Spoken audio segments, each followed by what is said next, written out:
This is all just trial and error and just doing something every day over many, many years. I always laugh and say I'm like last blogger standing, which I feel like they're going to totally give me a trophy for at some point. It really is just about being persistent in your business, even though a lot of days we don't even know what that looks like. Like, okay, I'm going to do this because I don't know what else to do today. And that opens doors that on the internet that is just like unbelievable. It's crazy what you can build if you just put a Lego brick in every day. Welcome to the third season of the Simple and Smart SEO Show, the podcast dedicated to empathy-driven, brand-building SEO. I'm your host, Crystal Waddell. I leverage my obsession with user experience to help business owners just like you optimize your website with confidence. Thank you so much for being here. Let's jump into another great episode. Welcome back to the Simple and Smart SEO Show podcast. We are with a brainy business owner, Miss Holly Homer, and she is going to tell us all about her new product and streamlining digital product production. But Holly is co-founder of Page Wheel, and she has also been a blogger for a decade or more. So Holly, welcome to the show. I'm so excited to hear all about you and your business adventures. Thank you so much. And yes, it's actually longer than a decade. It's 2 decades. 20 years ago, I accidentally started one of the first mom blogs. So that over the years has turned into what now supports my family, which is a blog, kidsactivities.com. And I run a few other sites. And then in the last 2 years, I co-founded Page Wheel, which is a digital product maker. Basically, make a product. And because we know what you made in there, it'll write your sales page, thank you page, your delivery emails, and all the social media you need to promote it. It's all done with AI in a way that AI actually does something like productive instead of just talk to you. And so I'm really excited about it because it solved a problem that I had, like significant problem that I had. I do use my little AI assistants as therapy, but it is good to know that this business tool could be used for business. Super excited to hear about it. Over the last year, I've dove into some digital product conversations and I joined a launch with other digital product sellers. I was speaking about SEO, but I realized that I really am interested in the digital product space because that's so attractive to make something one time and then sell it over and over again. Is that what your product helps people do? Yes, absolutely. It can be from simple to more complex. The simplest application that we see and I use every day is you can make, let's say you need an opt-in and hey, I need an opt-in for this podcast. And like before that was like super daunting. Like you had to create something and then like the landing pages and the funnels and all these things. And so now like you could go in, make a simple checklist and we know you made that checklist. So it's going to automatically run those other pages and you can go through and make edits if you want to, or if you like the way that it looks, you can just like keep saying, yes, that looks great. And so you could actually launch that in just a few minutes. The other thing that, what if you wanted to sell something, or let's say you wanted to sell that 1-page checklist with maybe a video series that supports it. So you could like charge $50, just change the price and then go add some videos to that thank you page because no one's going to see that unless they paid you or opted in. So there's so many different ways to go about this, whether it's about the digital product or maybe the knowledge that you're going to share with the digital product as a kind of a sideline. So what's interesting to me is normally we're talking about optimization on the front end to get people to our website. And what we're talking about now is like the types of things that you do once people have arrived at your website, but you want them to now take another action. Yeah. And I would say the other thing is I actually started with the opt-in situation because of SEO. So think about this. Like we know Google loves to find the best resource. Obviously a good title, a good context, a good description, alt text, captions, headers, all these things. And then we found, Google really likes structure. So let's add numbers and let's add different elements that Google's, I know what that is, recipe card, how-to cards, those kind of things. I feel like the game gets up-leveled every few years because, we all figured this out. And then we're all competing for that front page, jockeying for those coveted positions at the top. And so then you start saying, okay, oh, make sure mine has a video, because that confirms to Google that, yes, she's talking about what she said. And oh, she has additional information. And oh, she has not only is it in text and in a card, but it's also in video. And I started doing like PDF type files within those top ranked posts as an additional resource. So if they liked it in video and they liked it in text and they liked it here, they might like it in printable form. And what I found was the more and more, asset that I was putting into those posts, the better the search results, which makes sense because Google in the end wants to send those people to the best on the internet for whatever they're searching. So if you can take them on that journey, a lot of times, because it's been so labor intensive, people have been skipping that checklist. It occurred to me, one of my top posts several years ago was like 100 things you should throw out today or donate to charity. Let's be clear. But the big catch was like, you don't need these things. And then there's no checklist. I mean, like there's literally no checklist in that post. It was a very popular post. I was like, what a missed opportunity, because someone's all in saying, yeah, I need to get rid of these things. But what are they going to do? Carry around my blog post? And it was one of the first things. I was like, okay, let's make a PDF so that they can actually put it on the clipboard and check it off. And so that mentality has been with like literally when I have something that's doing really well with Google, and my next step is what asset can I add to that that's going to keep me on that front page or elevate me to that front page. Ooh, I love that so much. That's such a smart way to reflect upon it. And then you just keep going. I was just talking to somebody in my small group yesterday. I have a small group called the SEO Squad where I meet with business owners every week and we talk about their websites. I troubleshoot everything, like whether it's Wix, Shopify, WordPress, whatever. And that's another place people get stuck because you don't know all of the whatever. I'm like, look, I may not know it, but I will help you work through it. You know what I mean? And sometimes that's just what somebody needs. They just need somebody to walk with them through it. Being able to look back and say, okay, this is what my person needs, but then how to deliver it. That gets really complicated. So I'm assuming that this is a place where Paidwill can come in and help you deliver that. Is that part of the process? Absolutely. I had started just adding opt-ins to Kids Activities blog, partially because it was an asset to those posts that I needed Google to find and send me traffic, because I monetize through traffic only on Kids Activities blog for the most part. And so I need that traffic. So like the SEO was important, but then I realized I gated all of my PDFs with an email opt-in. And then I'm getting them on my list, and then I control the traffic. And that's what's so beautiful about an email list is when you have the email list, you control the traffic. So then you can think about this in the respects of like social proof to Google.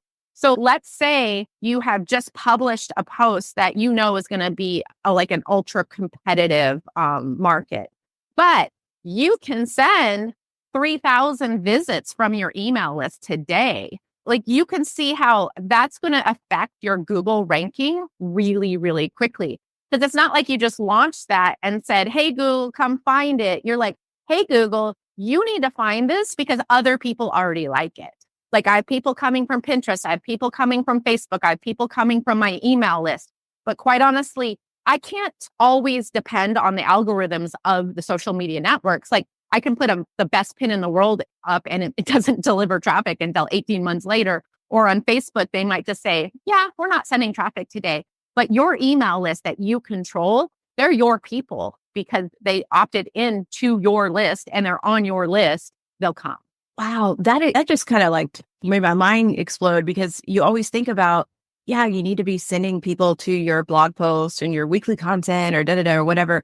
But to actually have a reason that it shows Google that all of these people are going there, I never thought about that as a signal to a search engine to say this is really popular and ... That's really interesting. I never thought about it that way. And I think one of the things I wanted to touch on earlier was that SEO is only the tip of the iceberg. You know what I mean? It's like the initial thing to get people to your site. And then it's, okay, then what? Like, Right. How does the conversion, how do we do the nurturing? And so I'm just curious, do you have, just riffing off the top of your head, like client journey mapping best practices that you do to make all of these things work together? Yeah, I would love to tell you that it is drawn out in graphs and things, but no, I like literally wing this on a daily basis. And then I am a huge numbers girl. So like I will throw like all the spaghetti at the wall and then I'm going to go look at my analytics and see what stuck and what didn't. And then my whole business is built on doing more of what works and doing less of what doesn't. So for instance, when somebody comes into my email list, I am going to email the heck out of them. They're going to get at least a daily email, if not two, every day until they just unsubscribe from my list. And why? Because I don't want them on my list if they have not bought into the whole kids' activities. And if they have bought into the kids' activities, I solve a problem for that every day because I'm sending them basically a social media feed of ideas. In my email, I'm going to send them links to something for everyone on that list. You're going to have things to do with your preschool. You're going to have something to cook tonight. You're going to have a way to organize your house. Basically, all things mom is going to arrive in your inbox at least once a day. And so I'm solving the problem of if they didn't have time to go scroll endlessly through Facebook today, I know who you are. I know like you have kids. I know that you're busy. Let me solve those problems for you. So I monetize through traffic coming back from the email list and other places, of course. But then I'm also able to know, okay, they really like potty training, or a segment of them might really like potty training. I know because I've been in this market for 20 years. I know the best potty training, like Potty Training a Weekend by Becky Mansfield, best on the market. So I'm going to put that out to the people who are potty training and say, hey, I know your pain point. I have 3 boys, totally understand how your life is really hard right now. Here, let this weekend product, which is very inexpensive for the amount of relief it's going to cost you in your house, will solve it. And so it's a natural fit because they know me through my content. They know that if I said it, I'm not just going to throw something out there just to make a buck. I'm going to be like, no, this is a pain point for me and this solved it. So let me help you solve it too.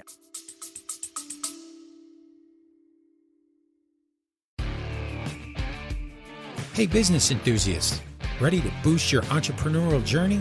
Tune in to the Growth Gear Podcast with Tim Jordan, presented by Carbon 6. Tim dives into cutting-edge business growth strategies and new brand insights. Whether you're a startup founder or a seasoned exec, gain the tools to elevate your business. Subscribe to The Growth Gear with Tim Jordan on your favorite podcast platform. Shift into high gear. The Growth Gear is your guide to fast-paced business success. So essentially, you have curated resources and solutions for people. And so then you can recommend them consistently, even to the new people that come in. Exactly. And you think about something like potty training is a really good example. They might come into my list because they like found my activities to do with your baby. So they're not thinking potty training. Like they don't even know what is ahead of them. And so they are on my list. They're on my list. They're on my list. Then all of a sudden they have 18-month-old and they're like, oh my goodness, I didn't know that this was going to be a challenge. And so that's so these things that are cyclical and evergreen. And then think about the holidays. What can I make to give my teacher, for teacher appreciation? Like these are just elements in every single parent's life or caregivers, grandparents, whoever's taking care of these kids has these pain points. And so not only do we have free content that solves these issues, but we also have like that second level affiliated products, our own products, whatever it takes. And I'm with you. We mentioned before we came on is that you're like, hey, if I find an affiliate product and I don't have my own, I don't want to reinvent the wheel if I could just make money from something that I really believe in and I know is better than what I could do myself, or it would take me a million years to do it. So a lot of times it's things that I used, and my kids are like all in college now. So sometimes I have to go with recommendations of people of today. But if you find something amazing and you're solving that problem for someone and they have that problem and you're like, hey, this amazing thing solved that problem. It's not even about sales at this point. It's about, it's a really good match. And they're like, thank you. Just like your best friend would be like, why were you withholding the best potty training product that costs $21? And this is really interesting because when you were talking about like you're sending these 2 emails a day, how do you create that feed that consistently pushes out that email? Yes, we do it by hand. We write those emails every day. On Kids Activities blog, I really use the front page of my blog as a social media feed. So we're publishing 8 to 10 times a day. So it's like a coloring page, a fact sheet, something organized, something for parents. It's basically what I think you're going to want today. Or here's a holiday coming up, or here's the eclipse, or here's the next thing that you need to think about. Here's Teacher Appreciation Day. Here's 100 days in school. All these different things that I have on my editorial calendar because I've been in this space since the dinosaurs roamed the internet, is that they don't have to go out and search for it because I know that's what you need today. You know why I know that? Because you needed it last year at this time and you needed the year before at this time. And so thinking about how you're serving your readers on an editorial calendar, and then because it's on the editorial calendar, it's going out into the email. It's also going out to Pinterest. It's going out to Facebook. It's going out to all the things because we know in this time period, this is what you need. Wow. Okay. So we just jumped from SEO bringing people to the site to having a great opt-in that gets them on your list to then having an editorial calendar that meets their needs and where they're at. You've had years and years of experience to build this. Yeah. And I want to say your site is beautiful because when I think of affiliate websites and you say you monetize through visitors, I'm expecting to see like a bunch of ads everywhere from start to finish. And so like your homepage is beautiful. It doesn't feel congested with ads and that type of stuff. So kudos to you. That's really awesome. But when you're just starting out, like how do you make that editorial calendar? Are there some big things that you should do first and then fill things in? Or is there a strategy there that might help us? Yeah. And here again, we don't want to overthink this. So like what you're going to do probably the first year, or it might even be the first couple of years, depending on how like aggressive you're like creating content, is like you go ahead and set up a Google Sheet. And so you're just going to put, hey, I wrote to make a paper plate koala today. And so you're going to put the link and you're going to put your date that you published it. Because when you write, you don't know this, but you're on an editorial calendar because you're thinking, oh, like teacher appreciation is coming up. Let's write something for teacher appreciation or end of school, or the next thing is Mother's Day and Father's Day. Let's do that content. And you made that in April because it made sense for the internet to publish in April. So what you're going to do is put that on your April editorial calendar. So you're just going to keep track of whatever content you make this year. And then at the end of the year, you're going to duplicate that sheet and put the next year at the top. So when April comes around again, you realize, oh, I wrote these in April for a reason. Let's go ahead and make sure that they're updated for this April. And if you're anything like me, that early content you write, when you see it again, you're like cringing. Was I thinking when I wrote this? And so go ahead and update it. Make it better. You've learned since you wrote it. So write it out, push it out again to your email list, to your social media, to your Pinterest, all the things. And then this year, so you have all the stuff you made last year. This year, you're going to write new stuff. So you can see how the first year you might be publishing once or twice or 3 times a week. The next year, you might be in effect publishing every day because you have this other content that you already know is appropriate and your people like it. And then the next year, you can see how you're just layering in. So the first year is more about just doing it. The second year is more about filling in the gaps a little bit. And then the third year, you're going to start thinking about, what am I missing? If I'm known for kids' activities, what would a mom expect today from me that I'm not delivering on? And so that's where every year it just gets a little bit deeper. Gone is the day that you write the blog post, a really good blog post, and then never look at it again. That's just waste of your time. Go in and optimize it. Go in and repin it. Go in and reshare it. Go put it in your email 3 times this month. If it was something really good that solves a problem, look at the data. Only 30% of those people are even opening that email at any given time. So make sure you put it in 3 times. So at least you can hit hopefully close to 90 by the time that month is over and that content is out of date. Gosh, that's fantastic. And just recently, someone reached out to me to help me with my email. And I use Klaviyo for my email service provider. I actually have what you just described. I never had a fancy name for it or whatever, but it was like my strategic plan that I've broken down by weeks and every month or whatever.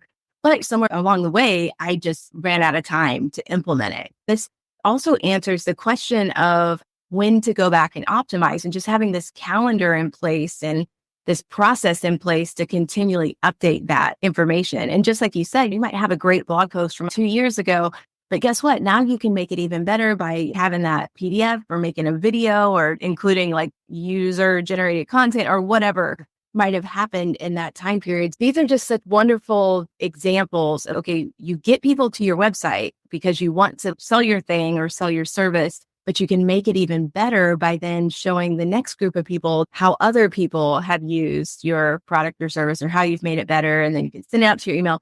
All of this is really just landing like in context of one another. So thank you so much for sharing that.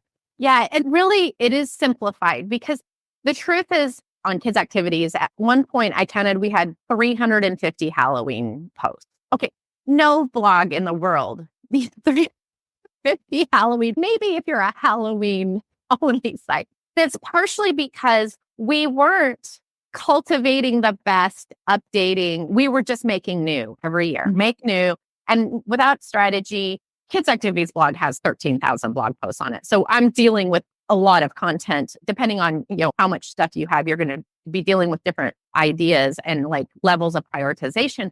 So now what I do to say, okay, I have basically 30 days of Halloween content that I need to push out to my people to serve them the best. I need to come up with the best from that pool. And you know who usually tells me the best? Google. Google knows which of those is good posts and which is bad. Now, I might disagree with them every once in a while. And so I would go back and maybe try to optimize something I think Google should like, and sometimes it'll totally fix it. Yeah. So that was my question. When you say Google tells you, is it just by page views or clicks or that type of thing? And like, how does Google tell you that? You could do this through Google Analytics. Search Console is a really good place to find a lot of this data. I might go to Search Console and type in Halloween as a keyword and see what are my top Google posts as far as Halloween. I'd also maybe go to Pinterest and see what are my top Pinterest Halloween, because that doesn't always correspond. A lot of times it does. But you think about like, where is the data? So if Google, hey, here's your top 30 Halloween content, I'm going to go through and doubly make sure that those are in the best place for Google. They're linked together, that they have the resources and stuff like that they need. So each year I'm going to go in and look at those and say, hey, did any of these fall out of that top 30? Do I have new ones in the top 30 I didn't have before? The other thing I look at, besides just the data, my core mission to my website is that someone can come find something to do with their kid and not have to visit the store first. So if I look at some of these crafts that maybe were published like 10 years ago, that like they were a really good idea, but they weren't necessarily executed. And if you look at your old content, it's so funny. It's like, it's not even instructions on this. It's just like a picture and a story. So like I might update that with a tutorial and maybe make a video or update the photos or make that idea like fresh again and current. And then, what's really interesting about that? Because that URL has been taking up real estate on the internet for so long, a lot of times Google's like, thank God, we've been trying to send people to that, but it's so bad. The funny thing is a lot of times those posts that you might update with your like logical brain today versus what you just wrote several years ago, it often will catch Google's attention in a way that you couldn't do even a new post.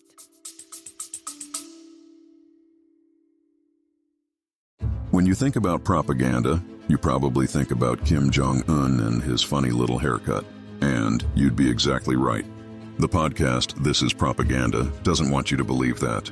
They want you to question the ads you see, the news you read, the brands you love. What they don't want you to question is that they are advertisers themselves, peddling the same tricks they claim you fall for to make a living. If you need something to boycott, look no further than this show. Don't listen to This Is Propaganda. Wow, that's so interesting. And then you mentioned like it's internal linking and linking those posts together. How do you do that? Do you do it by images? Do you do it by like the bottom of the page, like just a bunch of different article links? Or how do you do that internal linking for the top 30 pages? So I'm an internal linking junkie, so I might need some sort of therapy for this. But this is my thought process, is I've been on the internet, my domain ranking is decent to the point where I get 50 emails a day asking to buy links on my site. But the truth is they want links from any site. So no, even if you started your blog today, the strategy is going to work for you because internal linking is something you control. I feel like if you write something and put it out there and it's been out there for a while and you didn't even link to it, Google's like, well, you didn't even like it. So it's a quality signal to Google. So let's say we're doing a paper plate craft. I have, 150 paper plate crafts on the site. Guess what? If you come and arrive and you're thinking, okay, I have a stack of paper plates and I have some crayons and I have some glue, but that's all I got. You hit that first one and you're like, oh, that has a thing I don't have. I don't have googly eyes, or I don't have yarn. So you're like, but at the bottom, if I'm like, hey, here's 15 other paper plate crafts that you might like, you as a user is going to like, oh, thank goodness. Because like, I don't have this stuff, but this looked really fun. And I have 15 minutes to do with this preschooler and who I'm about to, tear my hair out if we don't have something to do together. And so then they're like, oh, well, click through this. And so Google sees that the user is clicking through those links in an organic way, saying, okay, that wasn't what I was looking for. But instead of going back to Google and Google more paper plate crafts, I'm keeping them on my site, sending them then in through the other ones I think they might like. So like my simple paper plate crafts might be linked to my other simple paper plate crafts, whereas my more complex crafts might be linked to my more complex crafts. Or let's say you're doing like a letter A lesson with your preschooler, so that you're going to come to find our letter A activities. And then I'm going to link to letter A coloring pages, letter A worksheets, more letter A crafts. Like you can think about someone coming to that one thought in mind, but then thinking, oh, if I can just print this free coloring page that also goes along with this lesson we were going to do at home so that my kid knows the letter A, that's a no-brainer. Like I'm totally staying on. I'm totally in for that journey. So you talk about like that customer or that reader journey. And a lot of times it's as simple as presenting what they might want next. And a lot of times those people are going to be a little bit different. And that's why internal linking makes so much sense, because like on that Apple paper plate craft, I might say at the bottom, are you looking for more A crafts? Here's an alligator craft. Here's an airplane craft. And then I might say, are you looking for other Apple things? Here's an Apple snack.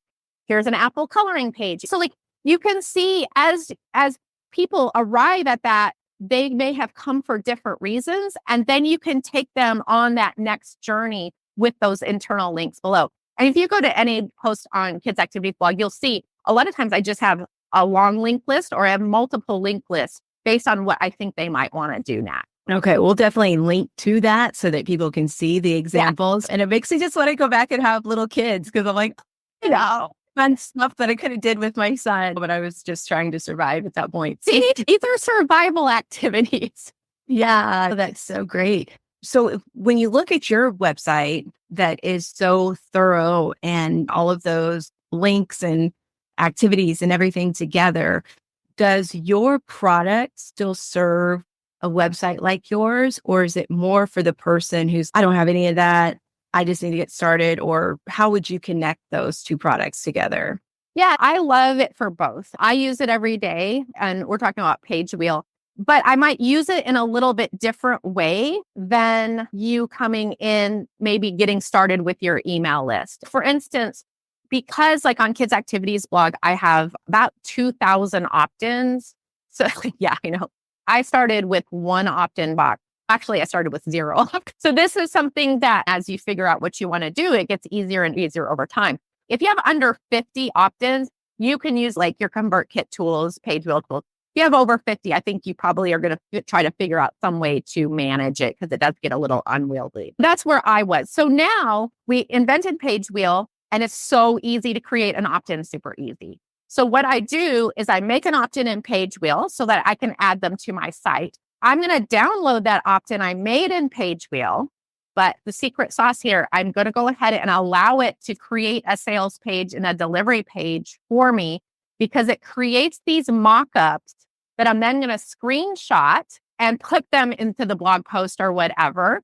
And I'm also going to grab some of the language it created around that product and put it into my normal system. So I'm making these things and then pulling all the things I want out of it. And then I might go run like, okay, give me some Pinterest description or whatever I need to promote it. So I'm taking that and putting it into my established system. If you don't have an established system, it's going to just be easier for you to let Page Wheel create that system. And then you're going to leverage that system until you outgrow it. Yeah. And so if you already have the system, then Page Wheel is an amazing optimization tool. Yes. Yes. It's just going to save me a lot of time. And instead of me having to go to Canva and create something from scratch, I go to Page Wheel and create a PDF in just seconds because we have all these templates and it will add a cover, it will add an about me page, whatever you want. Or I do this all the time too. Maybe I have like an A coloring page. So I'm going to upload that. And then I'm going to add maybe like an A activity craft page. So I might make a whole A booklet that I pulled in from maybe one PDF of mine and then use the templates already in Page Wheel to create maybe a 10-page book about, hey, let's have fun with the letter A today. And so then I can just download that, put it into my existing system, grab those mock-ups and pictures that come in automatically from your sales page and some of that language. And so it's a lot easier for me than if I would be like, oh, what? I have to go make something from scratch today. I'll be really, really like honest here. I didn't make my PDFs. I hired that out until Page came about. Yeah. And it's interesting because remember I asked you earlier if it generated an image and you're like, oh, no, it doesn't do that yet. But technically for digital products, Products, it says. Yeah. Yes. And so it doesn't create like the AI images because I don't think we're quite there on AI images and we will work with that when it is. But what it does do is it knows what it looks like. It designed it there. And so it puts it onto different mock-ups and fans out all the pages that you made behind the cover. So yes, in effect, it does make images. Thank you for that. I hadn't even thought about that. Yeah, I'm thinking of the fact that like getting digital product images is a little bit of a bear because if you go into Canva, you got to have the graphics to pull into the digital mockups to see that array or the fan out of all of the pages. So that's a huge value add for it to already be there and to be able to screenshot it. For those who are going to experiment with it. So the cool thing is the sales page has a vertical image where the pages go up. And so they make really nice portrait, like a Pinterest pin or a blog post image or something like that. And then on the thank you page, it's like a horizontal image where the cover and then all the pages out the side. So that's better for Facebook or like anything that needs to be wider. So you mentioned that when you first created Page Wheel, it started as a product that's a little bit different than it is now. Can you tell us why Page Wheel even came into existence and walk us through its evolution? Yeah, it was about 2.5 years ago. Rachel Miller and I have a site together called One Crazy House.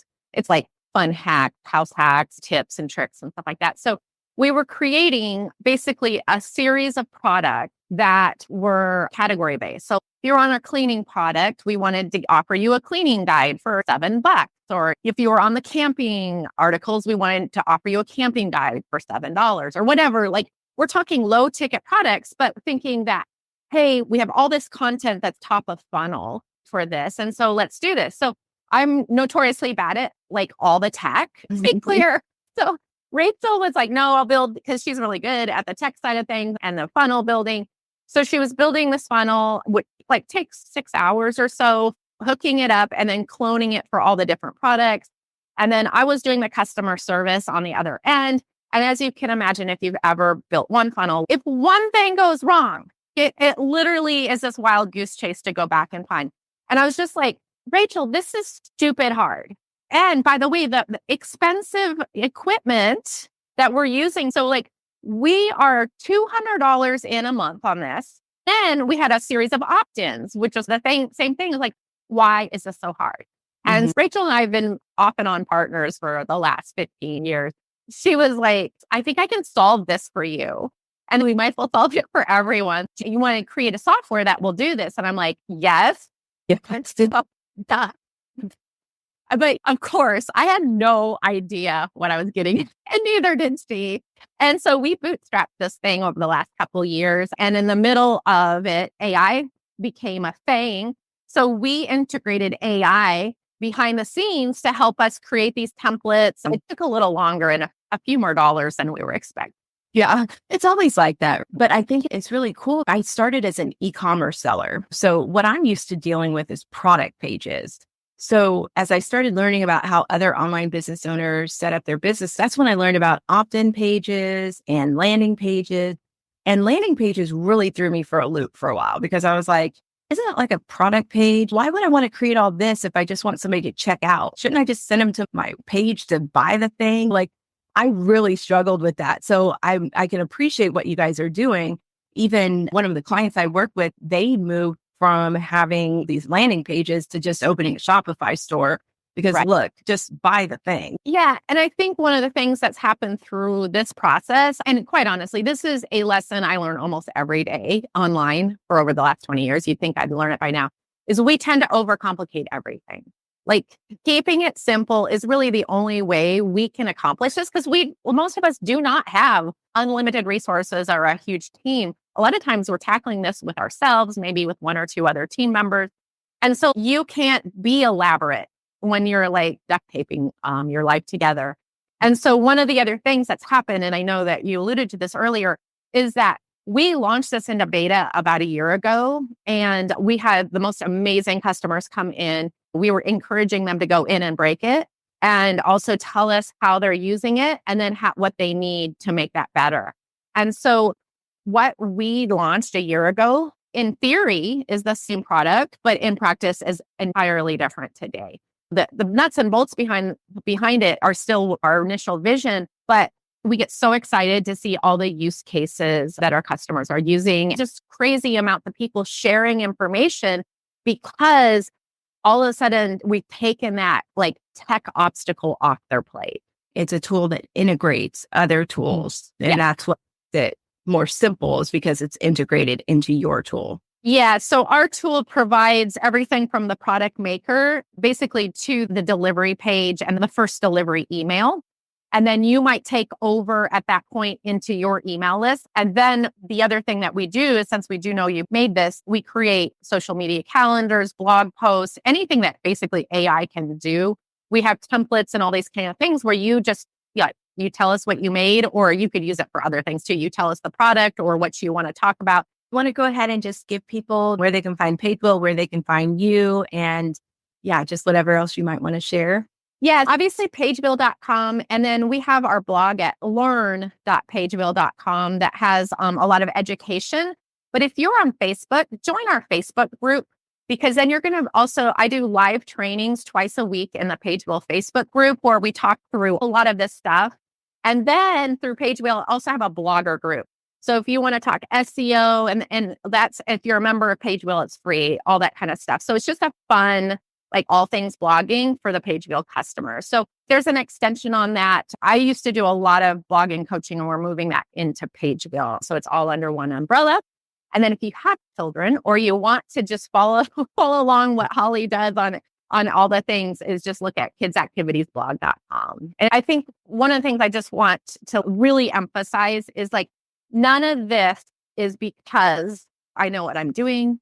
This is all just trial and error, and just doing something every day over many, many years. I always laugh and say I'm like last blogger standing, which I feel like they're going to totally give me a trophy for at some point. It really is just about being persistent in your business, even though a lot of days we don't even know what that looks like. So just going in a direction that you're like, okay, I'm going to do this because I don't know what else to do today. And that opens doors that on the internet that is just like unbelievable. And it's crazy what you can build if you just put a Lego brick in every day. Whoa, look at that monstrosity of beauty. That's awesome. Holly, thank you so much for coming on the Simple and Smart SEO Show podcast. This has been fantastic. I can't wait to listen to it again because I was getting some ideas, but I'm like, try to stay focused. So when I listen to it again, I'm going to write down like my ideas, and I do an episode after your episode called Follow Through Fridays, where I try to implement something that I learned from you. So yes, super excited about that. And Oh my God, I can't wait. Yeah, no, yeah. Let me know when that goes. I want to hear that one. okay, for sure. Yeah. So I'll put all your links in the show notes. And you know what? Maybe one day we'll be able to have you back and just talk even more about whatever else has changed. Thank you so much, Crystal. This has been so much fun. Bye, guys. Catch you next time.